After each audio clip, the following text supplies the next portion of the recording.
on is the Pledge of Allegiance. If you'd all please stand and join me in the pledge.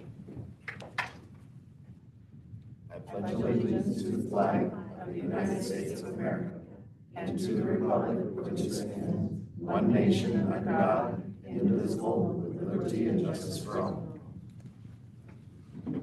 Thank you, everyone. All right, item 1.02 is order and approval of the agenda. Move to approve. We have a motion and a second. Any discussion? All right, all those in favor say aye. Aye. Any opposed? Okay, got you. Sorry, got you there, Josh. Any opposed? And chair votes aye, motion passes. All right, item 1.03 is the introduction of Elko County School District Special Services Director, Erin Fisher. Mr. Anderson. Yep. Hello. So I'm going to read a little bio about Erin. Erin, why don't you come on over here and stand at the thing, and then Erin will say hello to you as well. So for those of you who don't know him, this is the one and only Erin Fisher. And Erin began serving as our Director of Special Services for the school district on recently on July 1st. He brings 25 years of experience in education as a school psychologist, including the past 20 years serving students, families, and staff throughout the Elko County School District. During his career, Erin has worked with students from elementary through high school, with most of his assignments in the Spring Creek and Jackpot communities. He earned his master's degree in school psychology from Brigham Young University, and it says here, go Cougs. Continuing on, his professional strengths include assessment and data analysis, special education law and IEP compliance, improving student outcomes, and supporting school teams and staff through collaborative leadership. A Nevada native, Erin was born in Reno and raised in Ely. He and his family have deep roots in the community, and his 5 sons are all graduates of Spring Creek High School. Outside of work, Erin enjoys the outdoors, hunting and fishing, and following college and professional football and basketball. Erin is honored to serve the district in his new leadership role and looks forward to supporting these students, families, and staff across Elko County. Take it away, Erin. Well, I think that said most of what I needed to say, but I do want you to know I'm very honored. The light's on there. Sorry. Yes, okay. I just want you to know I'm really honored for this opportunity. I'm excited. I've been working here for 20 years, and I think this is a unique opportunity for me, having worked at the site level with those teams. I've had a lot of success on teams, collaborating and doing what's right for kids, and if there's one thing that we're going to focus on, and if I have a vision, it's going to be getting it right for kids and collaborating with families.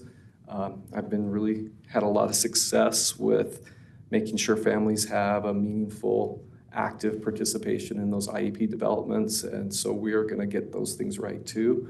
And there's a lot more things I'd like to share with you at some other time, but I'm happy for this opportunity and appreciate you letting me speak tonight. Oh, thank you, Erin. I'm glad to have you in that role. Welcome to the team. Thank you. Thank you. Welcome. All right, item 1.04 is input from the public. This is a period devoted to comments by the general public, if any. In the interest of privacy and due process, the public is requested not to raise personnel issues except in a legally noticed closed personnel session of the board.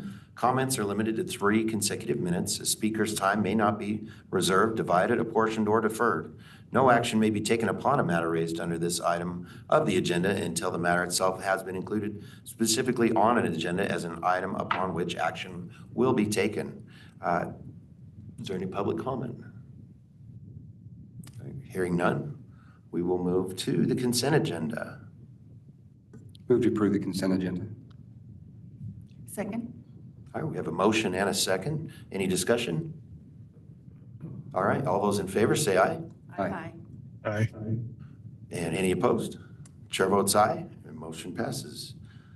Item 3.01 is the receipt, discussion, and possible approval of accounts payable. And it says I'm presenting here. So we have accounts payable. Move to approve the accounts payable. Great presentation. Thank you. All right, we have a motion Second. and a second. Any discussion or disclosures? I will disclose that I have a family member who works for Wells Rural Electric, but I will not be abstaining. All right, and any further discussion? All right, all those in favor say aye. Aye. Aye. Aye. And any opposed? Chair votes aye, and motion passes. Item 4.01, where the receipt, review, and possible acceptance of the bid for the asphalt seal coating and striping at Spring Creek High School, Spring Creek Middle School, and Sage Annex project submitted by Superior Services Incorporated, and conditional award of contract to that bidder for possible action here. Mr. Salke, welcome. Good evening, guys. Yeah, so we received one bid from Superior Services for $435,803.98. And that would do, like we talked about, Spring Creek High, Spring Creek Middle, and then kind of the annex on that side by the wrestling gym. So. And to point out, it does say it in the information, but just by way of information verbally, this did come in about $140,000 under the projected cost. So that's good news. $39.9602, I like it. Yep. Yeah, we thought oil was going to be more expensive, and it wasn't. So Yeah, that's great. it turned out good for everybody. I'd like to, I mean, I was in the Middle East a little while ago, and I think I probabed calmed things down a little bit. Okay. There you go. Thank you, CJ. Surprises you got. Appreciate that. You should have stayed. Fired back up. Great to see you. Get out of here. Sorry. Because the gas went up again. So, I'm just saying, like, you saw the trend. yeah, thank you for that, though. All right, Mr. Chair? yes. I move that the board accept the bid, or the best bid for the asphalt seal coating and striping at SCHS, SCMS, and Sage Annex projects submitted by Superior Services and conditionally award the contract to that bidder, subject to the timely submission to the district legal counsel of all documents required by the instructions to bidder, including 1, the signed contract, 2, proof of required insurance, and 3, other documents. All right, there's a motion on the floor Second? and a second. Any discussion? Mr. Chair, I'd just like to publicly say I appreciate Superior Services. One of the disadvantages of a public body is that we are required to kind of put some of these things out in advance on what our estimated costs are. Superior Services could have easily gone above what this was and still still been within our estimates. So I appreciate the transparency and the honor in which they submitted this. Yeah, thank you. Agreed. All right, anything further, board? All right, we have a motion and a second. All those in favor, say aye. Aye. Any opposed? Do you have a vote on that, Dr. Byers? It's aye. I didn't go through. I apologize. Just want to make sure we get you on the record. Thank you. And chair votes aye. Did I ask for any nays? Okay, yeah, the motion passes. All right, moving on to 4.02. Mr. Chair, if I may, Yes. I apologize to the board, to staff, and to the public. I do need to excuse myself, and I'd like the board's permission, or the chair's permission, to move item 4.4 and 4.5 ahead of 4.2. I did visit with Ms. Turnhue, and she yielded that time, I guess, to the board's discretion. Specifically, this would be the discussion on policy DDG, deletion, as well as EBGCC, basically the rental side of things, and then the credit by exam. Unless there's any objection from the rest of the board, I'm fine with that. All right, so we will then we'll come back to 4.02 after we see 4.04 and 4.05.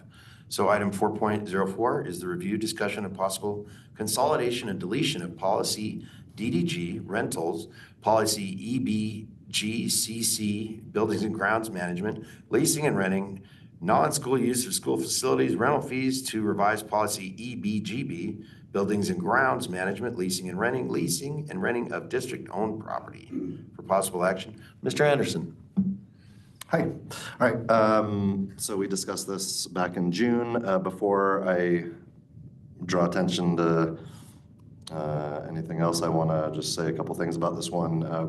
As a reminder, when we had our discussion, there was one pretty important change that we needed to make to this, and we still haven't made that change. There was also, and that has to do with the inclusion of political parties specifically named in there, so that needs to be put in still. So you might say, well, why didn't you? And I'll tell you in a second. So we need to get that in there still. We also were asked to get more information on specifically the insurance side of things, and still waiting on specific answers for that. So don't have those answers as of yet. And then we also had several other kind of fragmented thoughts and suggestions from the board. As far as I know, nobody's volunteered to kind of help hammer this one out a little more. So what you have today is no different than last time. For that reason, I know it's for possible action. I would discourage any action tonight. I would encourage some more specific direction on what you would like us to do with the policy beyond the thing that I already know, the two things that I mentioned. However, one of the things that is new today, and I think is relevant and why we wanted to include it in the discussion, was some of the conversation around potential changes to this had to do with the fact that some board members wanted to see what a proposed fee schedule might look like. And we've added that, as well as what the facility use form would potentially be. So maybe these would help, I don't know, prime the pump or whatever to give some more specific directions and recommendations for policy review. But again, I would not recommend any action tonight, but I would welcome more direction. So I feel like I promised that. Basically, we want to treat this as a first reading again because of the multitude of changes. And We call it a second read. But we'll go to a third. I would not potentially take action tonight, yeah. All right, well, I'll turn this over to the board for discussion. Mr. Chair, if I may, Yes. I completely agree with Superintendent Anderson. I don't think we're ready to take action on this. At the last meeting, I'm usually one of the first to say, oh yeah, I'll do that. And I didn't, because I'm still trying to work on the board handbook. I am about 2/3 done. To Hillary's chagrin, perhaps, I will have about 2.5 pages of cross-referencing that I'll need some assistance with. But once I get that project out of the way, which I'm hoping to have finished by the end of this week, I'd like to go ahead and take a stab at this. However, I think it is important, as has been brought up, for some of the more rural communities within the county, which is ironic since we are rural, but nonetheless, those that are outside the Spring Creek, Elko area that may not have other facilities, I think it's important to visit with the administrators for those schools. I don't think it's appropriate necessarily to interrupt their summertime off, give them the limited time that they have. So I'd like to propose that perhaps we readdress this in September or October, once the administrators have had a time to come back, and anybody else on the board that would like to assist, give some direction and obtain some information accordingly, and then be able to bring it back, unless this is something that is of such time-sensitive nature that we need to expedite that. I think we could probably take your idea, but go faster than what you're saying. I think that trying to switch the way we do this mid-year might not be the greatest, but I like the idea of speaking with the administrators. The other thing I was going to sort of insist that we consider, and we sort of talked about it last time, but didn't quite have full agreement, is I think that we need to have something in there that allows for the professional judgment of the best scenario for that community, that and not so prescriptive. And I know that opens us up to whatever, but I generally feel like policies should leave room for professional judgment for people who know their communities best. So I think by having those conversations with those administrators, you're going to find it's going to be tough to be prescriptive, but also leave that allowability. And so I think what you're going to find is they just want to be able to know when it's right to do it and when it's maybe not necessarily needed. And but I don't think we'd quite have to get all the way to October, but I think we could do something faster than that. Okay. We could even start to help by just gathering feedback through a Google form or something, and then include you on that, and then you'd have all their come up with 3 or 4 questions, and just you and I can work on that. Happy to take that on if that's all right. And I would like the board's permission to visit with legal, because the requirement for the 25,000 AD&D, accidental death and dismemberment, this afternoon I spent some time researching it. I cannot find a way to purchase a policy for just AD&D. And one of the ones I went to, I think it's called Markle. They sell specifically insurance for events. They won't add an AD&D.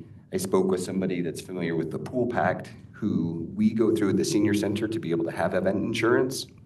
They also said, we don't do AD&D on a separate like this.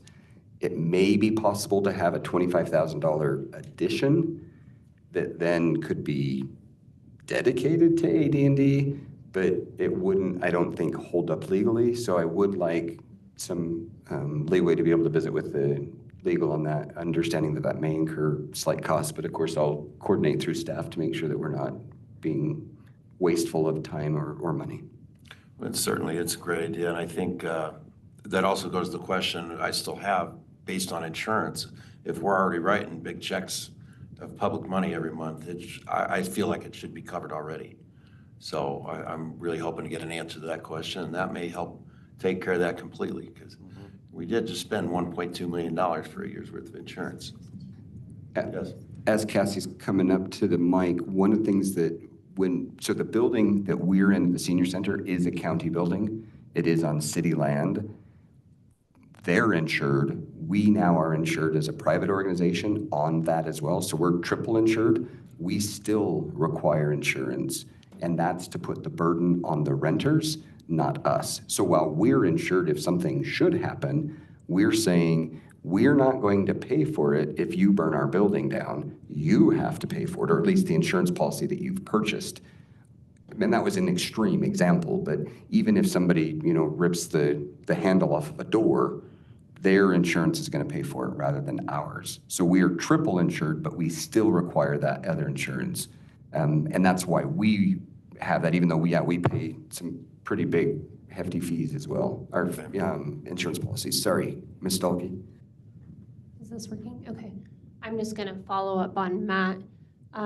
If we don't rely on the renter's insurance, it's going to increase the number of claims that we have, which then increases our yearly deductible, so that I think it was this year we actually went down 50,000 or some amount, but that amount will continue to go up as we have these long-term claims and continue to increase our premiums.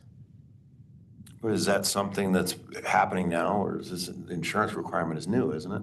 No, we've always required okay. yeah. Okay. Yeah, I'd still like an answer on that, though, to find out directly what that looks like. With Matt's idea of just connecting with legal, I also know our insurance friends wouldn't mind sitting down and having a conversation with us also. We can do that. And I do agree that there needs to be some discretion at each site. Just as what I talked about last time, all of these different communities have different needs and different, some of them have no other facilities, period. That's not an option. Our schools have facilities that we use that are city facilities, or, and I just feel like I don't want to get into a thing where, like I said before, we're having to pay the city to use facilities because we are requiring someone to pay the school to use facilities. So I would really like to make sure we have that discretion in the policy to where they can say, hey, we trade spaces basically, and we're not going to have fees going back and forth, because I just think that would be wasteful and certainly would not help our financial situation. All right, anything further from the board? All right, I had some comments from Trustee Neal I'm going to read real quick on the policy, and then I'll send that over as suggestions too. She talks about the Tier 2 nonprofit rate is cost recovery, but facility impact rate might be more accurate. There's an inconsistency regarding cleanup charges between Tier 2 and 3 users. The theater technician rate is listed at $35 to $45 an hour, but it doesn't explain how the rate is selected. She thinks the schedule should clearly state the personnel and custodial reimbursements are accounted for separately from the rental fees deposited in the building sites fund. It also provides a square footage formula. It doesn't clearly explain how the calculation results in each final facility rate. A little explanation would make it easier to defend and apply consistently. The transition issue for reservations already approved for the coming school year. So that probably wouldn't apply if we're moving back on that. And yet, so that, yeah, she has a few suggestions there, and I'll make sure to get those sent in to you too, but she won't ask me to read those in for tonight. All right, where we're not really doing anything on that, we can just move on, right? Unless anybody wants to make a motion or anything. Okay, hearing none, we will go then to 4.05 right now, which is the review, discussion, and possible approval of proposed policy IIC, testing credit by examination. Yep, so this was, do you want to, I'm going to intro while she's walking up, and then you can ask her questions. We'll do the easy part. So we heard this one before. This is a second read. So it is important and required for us to have a credit by examination option for students to receive credit for high school. And so we proposed this the last time, or for our first read, and we talked about it for a little bit. And the one suggestion that we included, which was just for the sake of transparency and extra fail-safe for someone, was regarding what Ms. Nielsen told us about how there are certain scenarios where maybe it wouldn't be in the student's best interest to do a credit by exam and rather just take the course if they have certain aspirations, such as through the NCAA or any other scenario. And so the request was that we would include information that, so we put it here in the policy that says that the form that we use for this application to do a credit by exam would include a disclosure regarding current NCAA credit acceptance policies, just to draw people's attention to the fact that, yes, this is an option and you certainly may do it. However, there are potential repercussions down the line. So sometimes hard to know when you're 14 or 15 if that's the route you're headed, but just to keep people aware and to give that extra little bit of support. So we included that. That is the only red line from the original version from last discussion. And here for more questions or suggestions if you have them. All right, board. Thank you. The only reason I had requested to move this up was to add a little bit of discussion, and I did have some time over on the sidebar with Ms. Nielsen, so I appreciate that as well. My understanding is that there will be a meeting at some point between leadership of our board and or district with the leadership of the EIAA, and so I was chatting with Ms. Nielsen in regards to the timeliness of this. My understanding is that we are behind the 8 ball on this from a legal standpoint. We do need to have this. This isn't something that we should push, but I did want to say that following the meeting of leadership, there may be changes recommended, or there may be recommendations for other policies, et cetera, or at least procedures. And so I just wanted to address that. Coming into this, I thought, great, I'm going to ask that again, we pause this until we've had that opportunity for our leaders to get together. But understanding that there's we're already late on this, I think at this point, I'll go ahead and make a motion to accept the proposed policy as written and throw that out there for a second in discussion, if so pleased by the board. Second. All right, we have a motion and a second. Any further discussion? Yeah, I just had some questions. So we continue to get outside agencies asking questions. And so we received an email from the leader EIAA, Ms. Ashley Perkins. So I'm just wondering, are we going to address this, or are we going to continue to push back and think that Elko County School District is the only teaching place in the area? Is this being looked at? There's nothing on here that says we're even looking. I do see that we're not legally required, but we continue to lose students. Matter of fact, district personnel is stating that we know that attendance is going to go down next year in our policy for buildings, that we did for 519. So are we going to just continue to try and to do this, or is there something being done to identify, other than removing, like, all these students are going through and they're satisfying other things, but we're saying we're only going to give them a P if they want to come in. There's no avenue through that. Yeah, I'll answer that. Thank you, Dr. Byers. No, we are doing that. We are working on a different front from that standpoint, trying to come to an understanding agreement on that. That is just not relevant to this policy. This policy is specifically about credit by examination. The topic you're discussing is credit by equivalency. So that's just not part of this policy. That's all. Well, I know, and I appreciate that. And I appreciate you making the differentiation, but people in the community, they're not going to know that. Okay, so I appreciate that. And so now that it's on record and it's stating that, that's all I wanted to see was we have a different policy for both. We're looking at both. That's what I want them to know and understand. And so hopefully, those that review this later, they can see that. What we have in front of us, there's nothing that states that. And we have leaders at other schools that are asking us if we're gonna do that. So thank you so much for the explanation there. Yep. All right, anything further from the board? All right, we have a motion and a second. All those in favor say aye. Aye. Aye. Any opposed? Chair votes aye, motion passes. Thank you. Thank you. All right, we'll move back now to 4.02, which is the receipt, review, and discussion regarding an update on Lexia learning. Ms. Turno.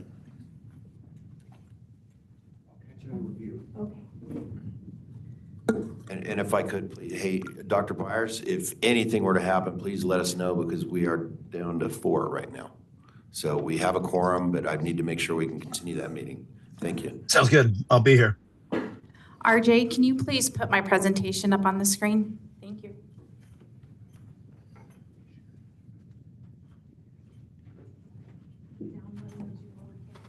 Okay. You know I'm going to goof that up first thing out of the gate.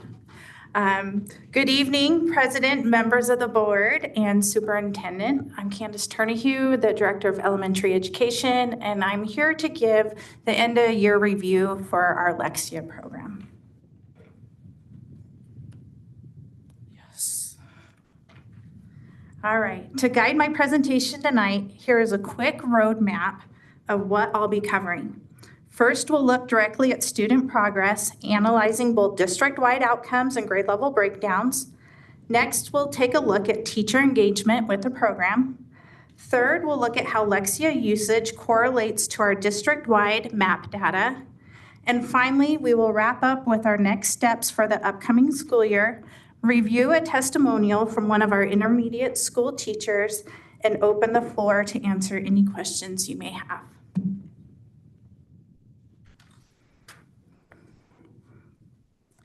District-wide, the data shows encouraging upward movement.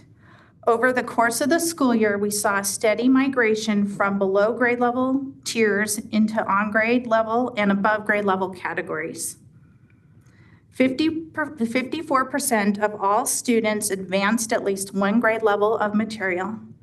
And of those students meeting usage, which was about 1,400 students, 81% of those students advanced at least one grade level of material.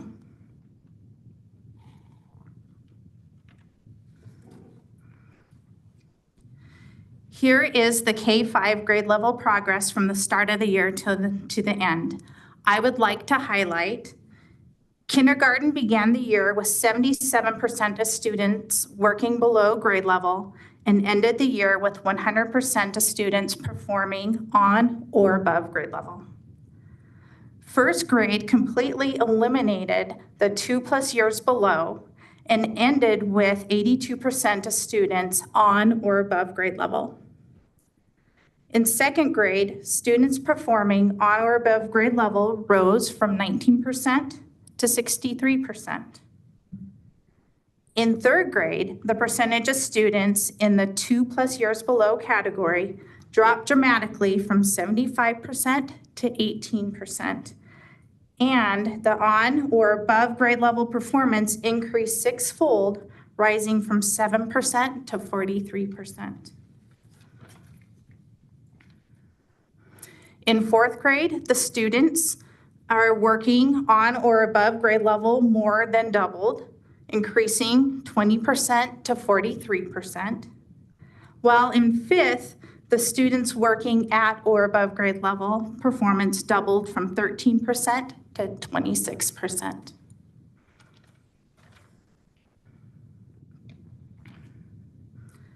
High technology adoption by staff is essential for program success, and our teachers have embraced Lexia as a core part of their literacy toolkit.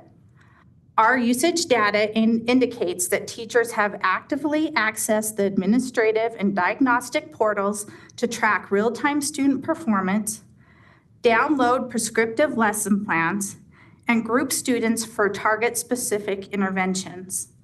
Lexia has proved itself to be a valuable resource in supplying teachers with offline supports. Now, at our jackpot meeting earlier this spring, there was a request to have this data be campus-specific. I believe it was Trustee Ballard that asked that. So on the next slide, here is those reports. And what I did is I linked the reports to the school names so you guys can go in and look at schools individually to get that information.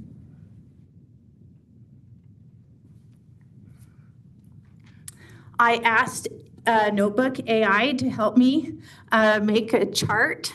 So what this slide does, it evaluates our Lexia performance and how it correlates with our standard assessment results, specifically our MAP data. As you can see, every grade level from K through 8 achieved higher RIT gains in 25-26 than in 24-25.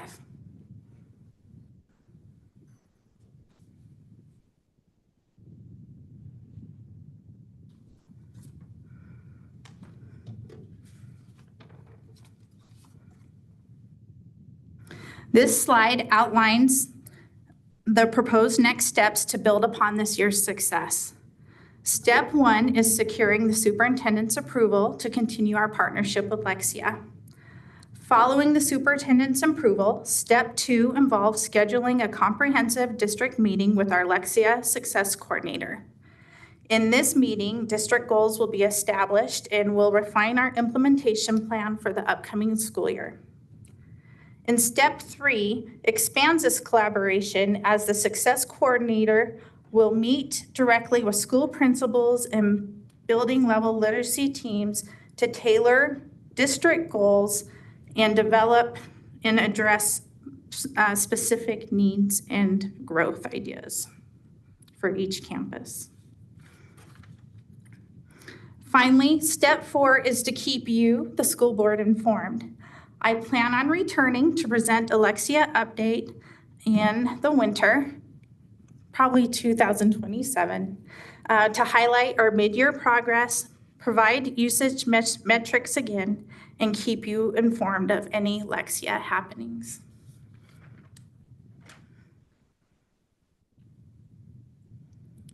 I apologize for the super small font. But this is a testimonial from one of our 6th grade ELA teachers, which highlights the impact Lexia has had on her daily classroom practice. And do you want me to read it? Okay. I'll give you a couple seconds though.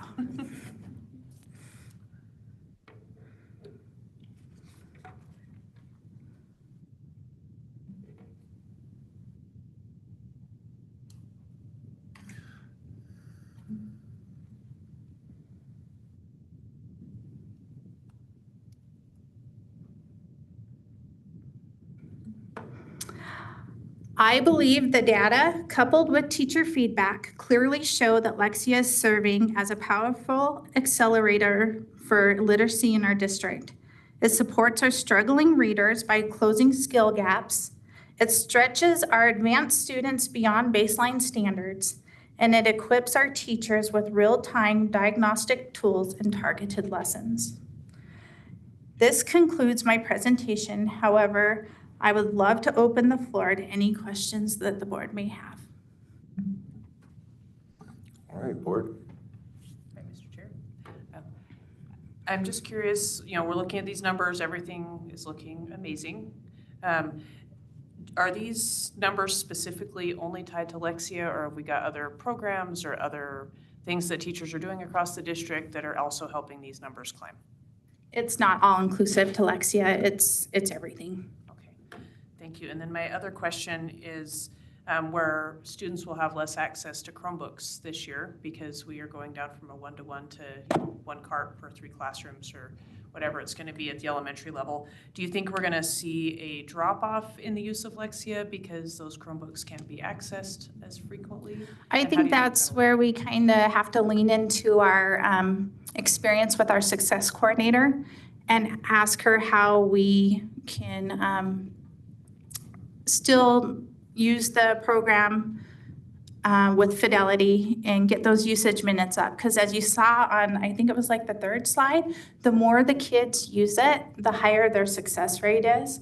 So we'll just have to ask her how she works with other districts that have the same kind of constraints and concerns as we do to build that.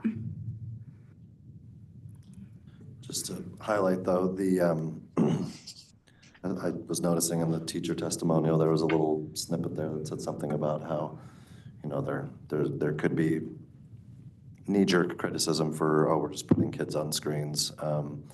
Lexia, for the most part, like the usage that Candace talked about where they meet their usage minutes, it's not a big number of minutes for kids. The most a kid's gonna get to cover in an entire week is gonna be around 45 to 60 minutes. And so over the course of a 4-day school week, that means in order, there's not going to be a kid probably that is required to have more than 15 minutes a day on there. So even though Chromebooks do have to be shared now across elementary classrooms, it's not like they need them for a long time to meet their usage minutes. So it'll just be a matter of coordinating schedules, which teachers and administrators are pretty good at elementary schools, figuring out how to make all the schedules work out. So we're not having them on there for hours on end. It's a brief amount of time just to keep the daily habit building and keep them progressing. And CJ's right. With our lower elementary, the usage minutes is lower. With our upper elementary, the 6, 7, 8, that's where it kind of gets into that area, but by then they're 1-to-1. It's encouraging seeing these numbers going up like that, and since we've started using this, so that's great news to hear. And to go back to Teresa's question, like I went back to 24, 25 because we didn't have Lexia then, Right. and now this year we do have it. So I'm sure there's a lot of other things they're doing in the classroom, but Lexia might be a part of that too. Okay. Yeah, Sorry, Dr. Byers has a comment to add. Yes, Dr. Byers. Oh yeah, so now that we're on here and we're hooked here, is cost associated with this going to go up, or have we looked at how future use for cost will be? I mean, these numbers look very promising, and so I'm just trying to figure out, are we gonna, now that we're using it, we're gonna pay extra, or have we looked into that?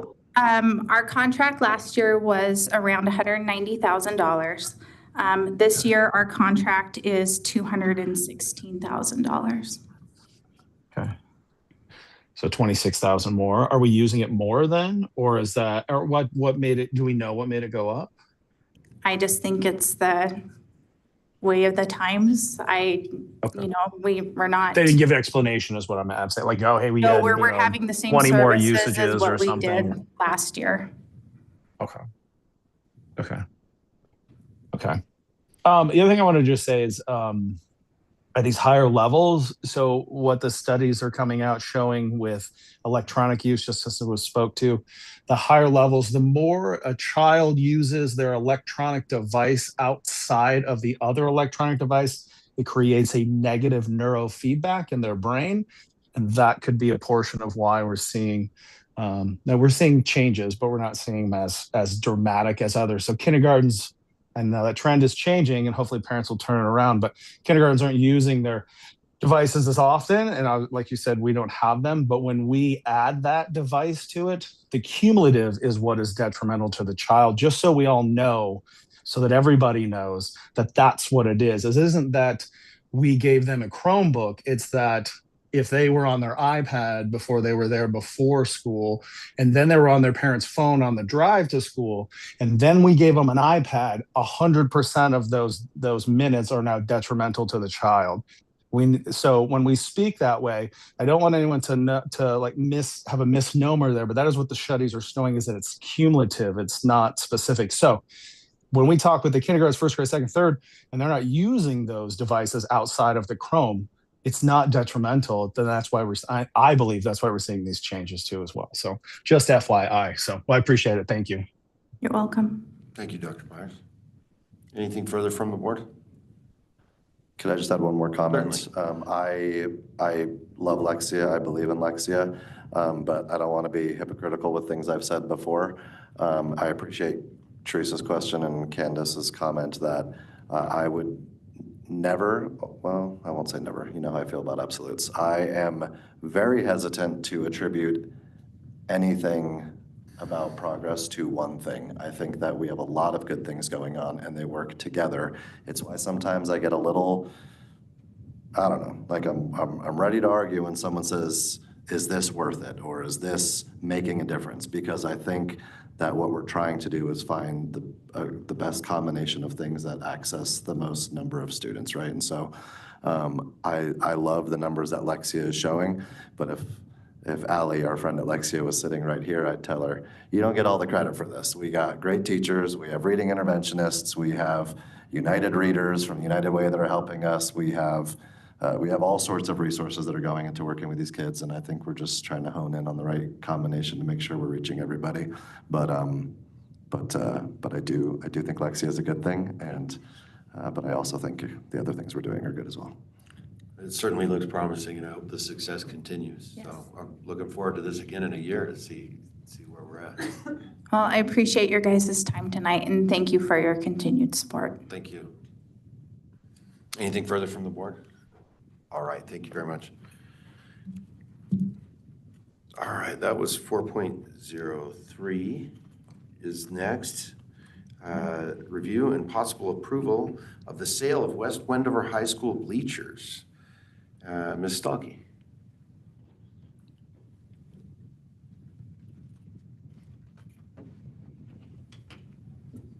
Hello. So West Wendover, if you remember on our capital improvement plan, they are redoing their bleachers and then trying to make some upgrades to the facilities. They have a few buyers in mind that want to take the current bleachers, which they do need some work. They've received a quote from the vendor of the bleachers that they're worth approximately about $10,000. Since they need some new slots and some repairs to them, they were hoping to sell them for around $6,000 to $7,000. By policy, we need to ask for permission for them to sell the asset, and then we would like for them to be able to use the funding, the revenue they receive, to put back into the project and continue. Thank you. In the motion, do we need to include that language, or is that I wouldn't assumed? include the amount. I think it would be just fine if you just approved the sale of the bleachers without. But do we need to include the language that money would then go back to Wendover? I would to the high school? appreciate that. Yes, Okay. please.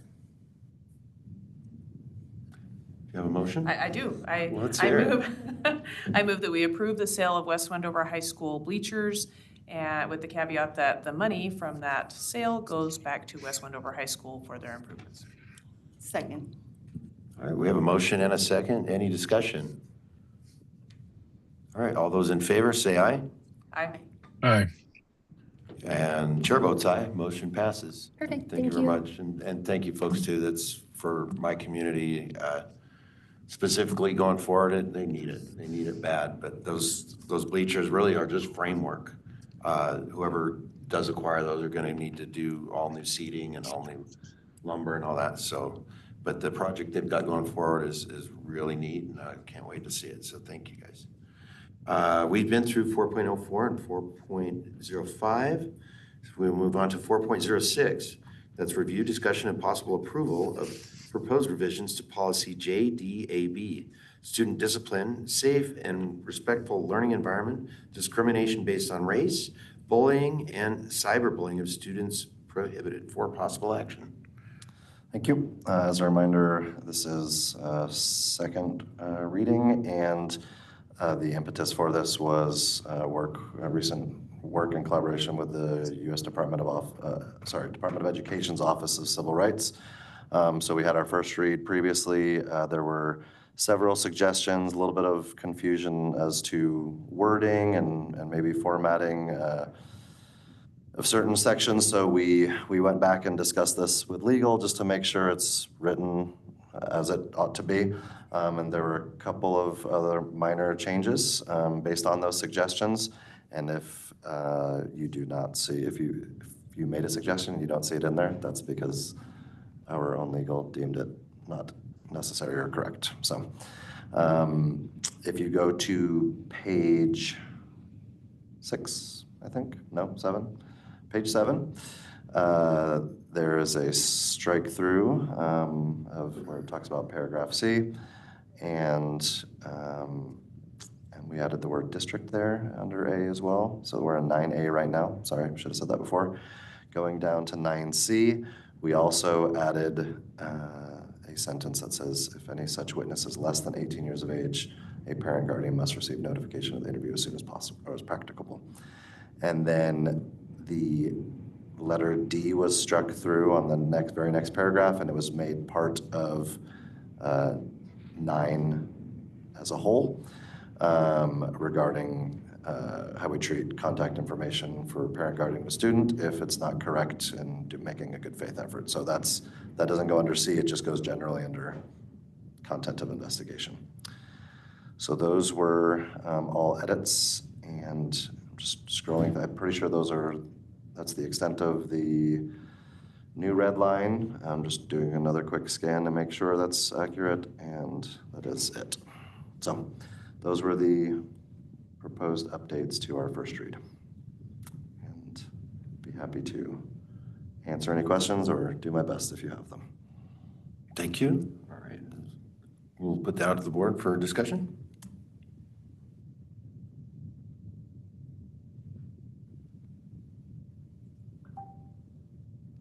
Anything from the board on this one? I move that we approve the updated policy JDAB. Second. All right, we have a motion and a second. Any further discussion? All those in favor say aye. Aye. Aye. Aye. Chair votes aye, and motion passes. All right, we will move to 4.07. That's review, discussion, and possible approval of proposed revisions to policy BFC, board policy and implementation. Mr. Anderson. Okay, so this one was also discussed previously, and we have a new one. It's called Red Line 2. Red Line 2, let's see. Just comparing the two real quick. Sorry, I've got a little screen here. We're in BFC, correct? All right, so Red Line 2 includes the slight change to Red Line 1, where under policy dissemination on the first page, I guess it's one page, it says the written policies that govern the district shall be maintained in an online policy manual. So making it clear that it's online, and then a couple paragraphs later, we also added the board's online policy. So just clarifying that it's online, lest anyone think there's a fat stack of papers in the form of a policy manual sitting at central office, because there is not.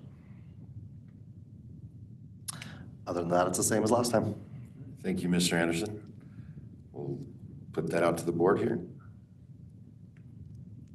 Any discussion? No discussion. Motion, maybe?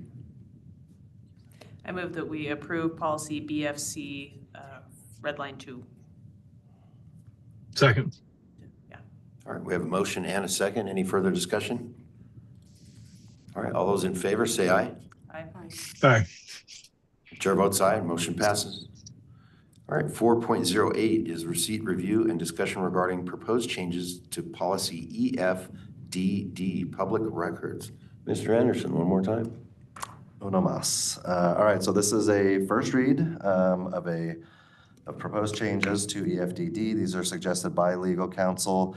If you look at the document that says red for red line, you will see what there are a decent number of changes.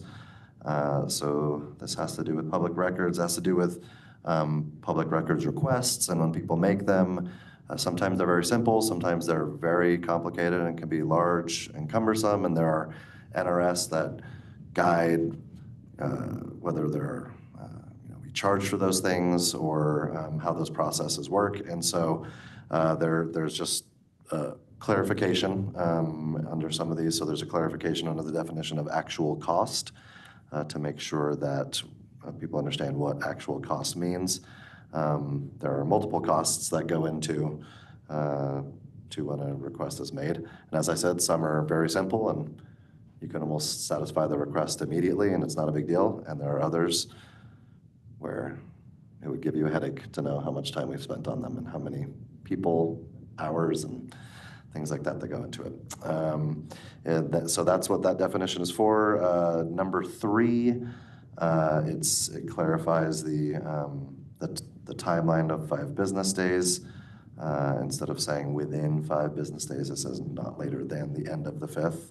Which kind of sounds like the same thing, but there's a minor nuance to that. Same thing further down in 3C. And then 3D talks about how we notify people back. There's a process there with when someone makes a request, we let them know, are we going to be able to satisfy it within that time? What can we give them? Do we even have the record? Is that a record that exists? So it talks about that correspondence between people, especially having to do with confidentiality. So that is updated there. And then down to 5 on page 3, it talks about the public record and its electronic format and providing it to them in that format. There's also an option to give people the option for how they want to receive that. And so just a little cleanup language there. And then when you go down to 8, it talks again about the fees, and there's quite a bit of addition and then some removal there. So just as we've processed more of these, we've realized there's some confusion sometimes, and so this is good cleanup language that matches NRS and matches practice, and it's been about 5 years since this was updated to reflect that. So. I have a quick question just regarding business days. Where we're on a 4-day school week, is that going to affect anything? Or is that referring to actual legal business days? Or are we talking school open days? Or does that need to be? Because it's defined by NRS, we Yeah. call it their business days, and the state government is open 5 days a week. Yeah, okay. That was a question I asked Rob too, just in case you're wondering how I knew the answer. Certainly, yeah, that jumped out at me right now. So I know that's something we've had to modify in several other policies since we've gone to 4-day. Similar to our board meeting schedule, right? Like we have to post the agenda, and it doesn't matter whether we're in session or not. If it's a business day, Right. an NRS defined business day, then it's a business day. Thank you. So I had a question on number 5, where it talks about if a public record a person may request a copy of a public record in any medium or format in which the public record is readily available. And then it talks about if the public record is readily available in electronic format, and then it talks about how the district has to provide the copy in electronic format unless the requester asks for a different medium or format. Why do we need to provide it in a different format? I think that's probably, Electronic. yeah, I think that's probably to allow for perhaps a situation where someone does not have an email address or a computer or access to digital means, then we can be nice and print it for them if they need a hard copy. And do we frequently get people to walk into the office and ask and say, I don't have an email, I don't have a phone, I don't have any access to anything online. Can I have paper copies of all of these things? Is that a regular thing? You'll find it all over YouTube. I would not say it's regular, but I But it think has happened. we are being accessible. Okay. Yep. Okay. So I just wondered if they send an email and then say, I want this printed, I'm like, well, you obviously have access to this You know, digitally, so. sometimes we get our public records requests hand-delivered to us. That happens. Or they get mailed to us. And, yeah, Just checking. yep, it happens. Thank you.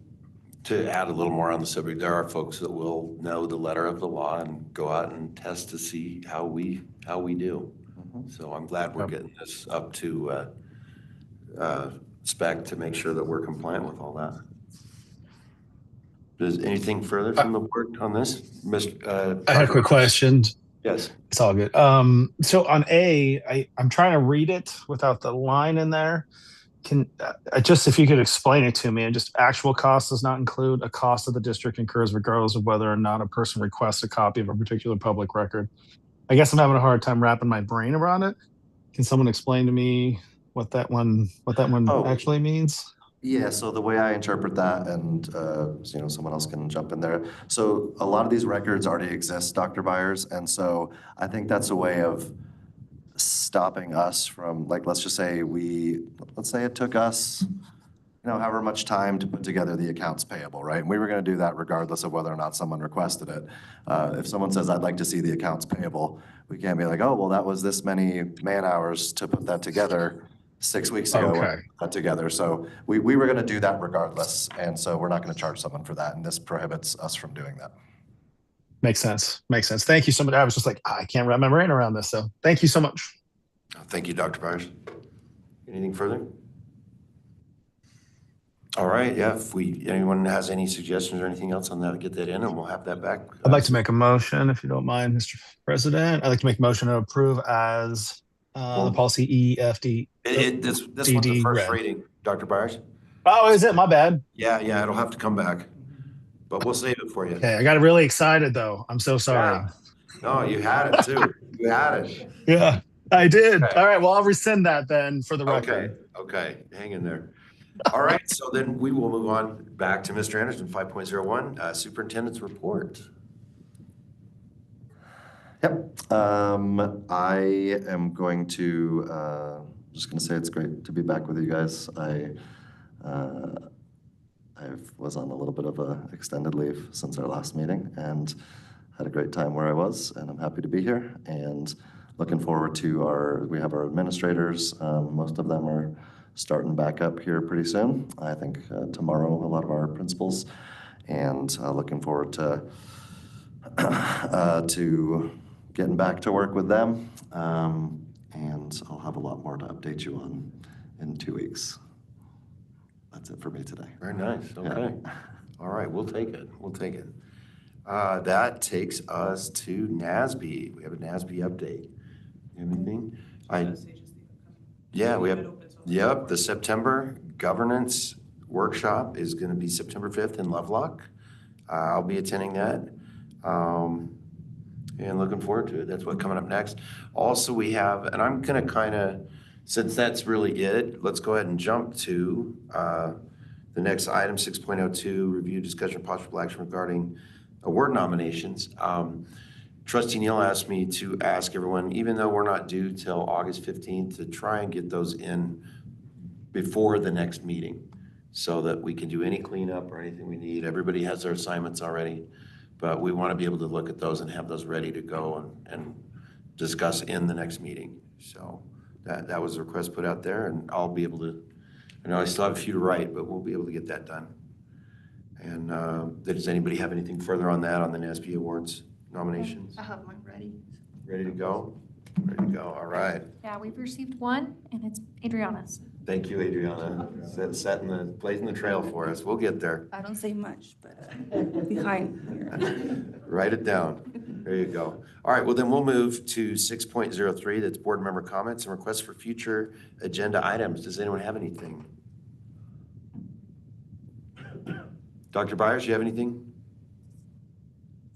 I was just going to put out that it's not necessarily directly affects the school board, but the city is trying to put in some flock cameras, and so I would encourage everyone to look into what those are and what they really do. I'm using this platform to do that, but also not just flock safety, but also Axon. These are systems that are not doing just license plates, but they're tracking your every move and being pointed in areas that seem otherwise suspicious, such as in different businesses and whatnot. You can go online, you can find a lot of information. People are pushing back on them. So I would encourage everyone to get involved in that and to look at that and to voice their opinion on it. A big one that I would say is a red flag is a lot of cities that had contracts with Flock are now backing out of them, having them removed from their areas. So this does affect us because Flock safety has cameras pointed at schools as well, so and parks. So it's not like it's just something that's outside of our privy. So there's also a couple other companies that have been coming in behind Flock and having lower contracts. And so I would just encourage people to do that. That is something recently that was on the city council agenda. And so folks need to pay attention to that. I would also have them pay attention to see if it's going to be put on the county. County hasn't indicated anything, but it is something that's important. And we as a community need to push back on this because it sells our future. It sells our children's future. And so it's that important. But anyways, that's all I got. Thanks. Thank you. I'll just jump in real quick and say thank you for everybody working hard through the summer to get us ready for this next school year. Staff, there's a lot of stuff going on that people don't realize about getting people hired, making sure we have positions and programs all ready to go. And it's been kind of fun to watch to see those things happen this summer, and looking forward to the school year starting up. It's close, so we're not too far away. But just want to thank everybody for their hard work there. And that's all I've got. Well, I want to say thank you to all those coaches working this summer too.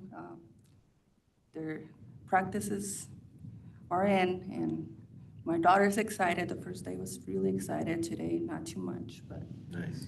But they're working hard. And say, Casey, good luck, and thank you. Oh, ditto from me on that too, Casey. Yeah. All right, thank you.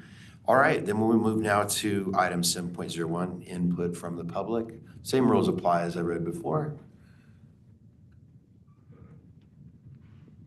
Welcome. Please state your name for the record.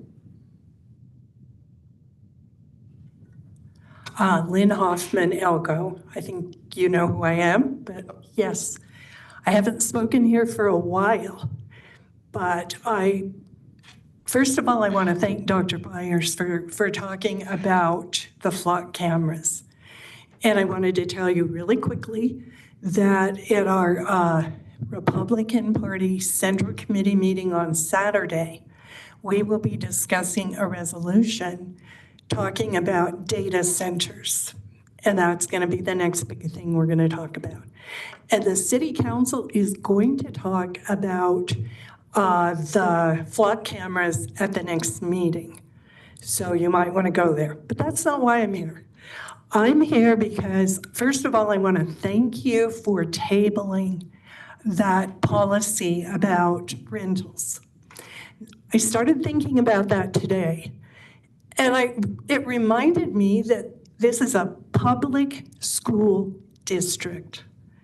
It is funded with public money. Charter schools are also public schools, but they do not get money for buildings. That is neither here nor there. But you also are going to want more money. You need lots of money. And 2 votes did not pass. Bond issue and pay as you go. And my husband was a big part of trying to get the bond issue passed. He loves Elko County schools. So I want you please think about how much money this rental thing is going to bring in. Think about what it's going to cost to actually implement this. And then think about how the public is going to feel about it. Think about the fact that you want more money, you need more money, going to have to go to the vote of the people again. And this could have a much wider ranging point of anger for the public than just this little bit of $50 an hour, or, do you need insurance? Which it sounds like you already have to have insurance, of course. So please, please think about whether implementing this is going to be worth it for the Elko County School District's future. Thanks. Thank you. Is there any further public comment? All right, hearing none, we will move to 8.01. That's adjournment of the meeting. Thank you, everyone.